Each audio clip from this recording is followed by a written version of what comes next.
Okay, so here to do our spiritual mind treatment this morning is one of our newest practitioners. You know him as the disco queen. You know him as the DJ man, the disco DJ man. He brought so much energy and music to this center, and I was so happy when he stepped into practitioner work because he's really great. He's really great at it. So here he is to bring us up even further this morning, Jason Henson.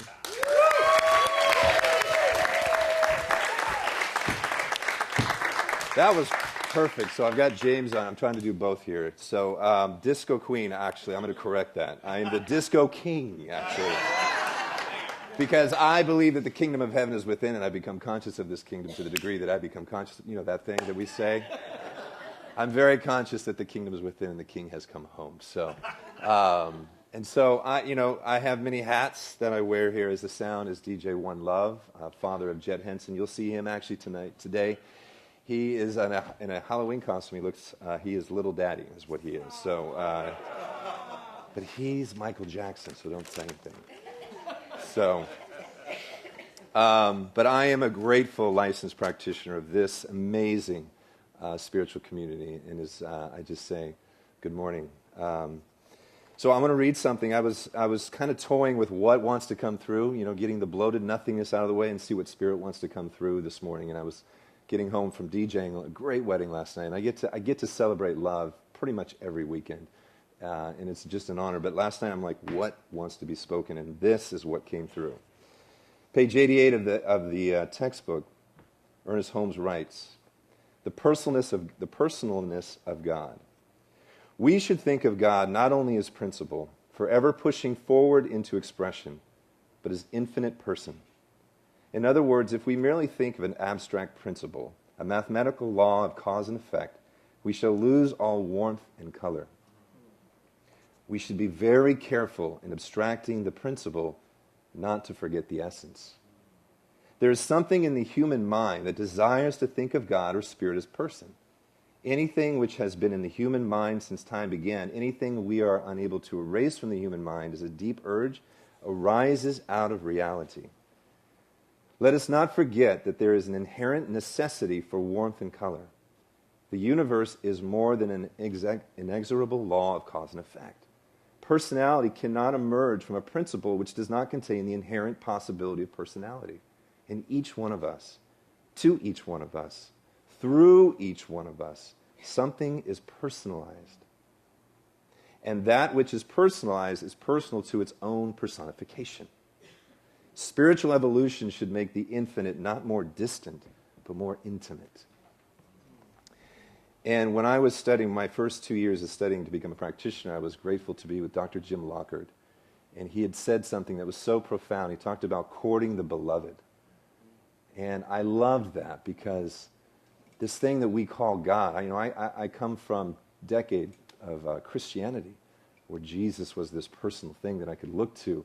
And understanding and emerging and evolving in my consciousness of what God is, there is that danger of this abstract energy that's out there. But for me to understand that this thing that we call God, that I choose, it's personal to me, and it's personal to each and every one of you. To make that personal, and not this, I can't even.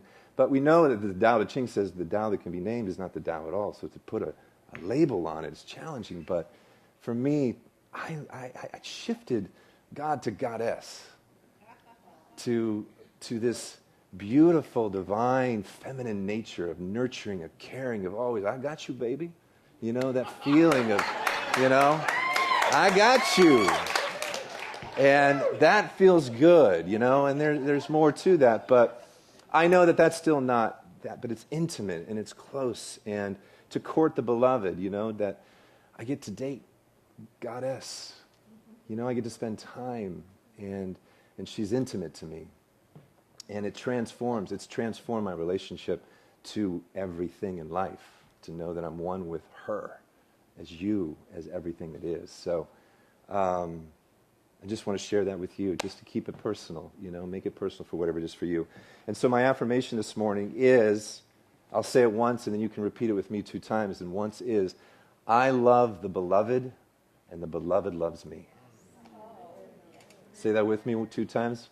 I love the beloved, and the beloved loves me. One more time. I love the beloved, and the beloved loves me. So please, close your eyes if you're comfortable. Come with me in a spiritual mind treatment, also known as prayer.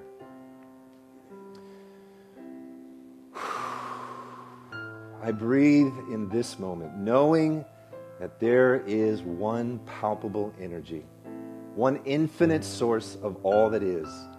And we call this many names: God, Goddess, Divine Intelligence, Source, the I Am. I know that it is here, it is sitting in the chairs, it is outside in the streets, it is here as me right now, expressing as love. I know that the core essence of who we are is nothing but love.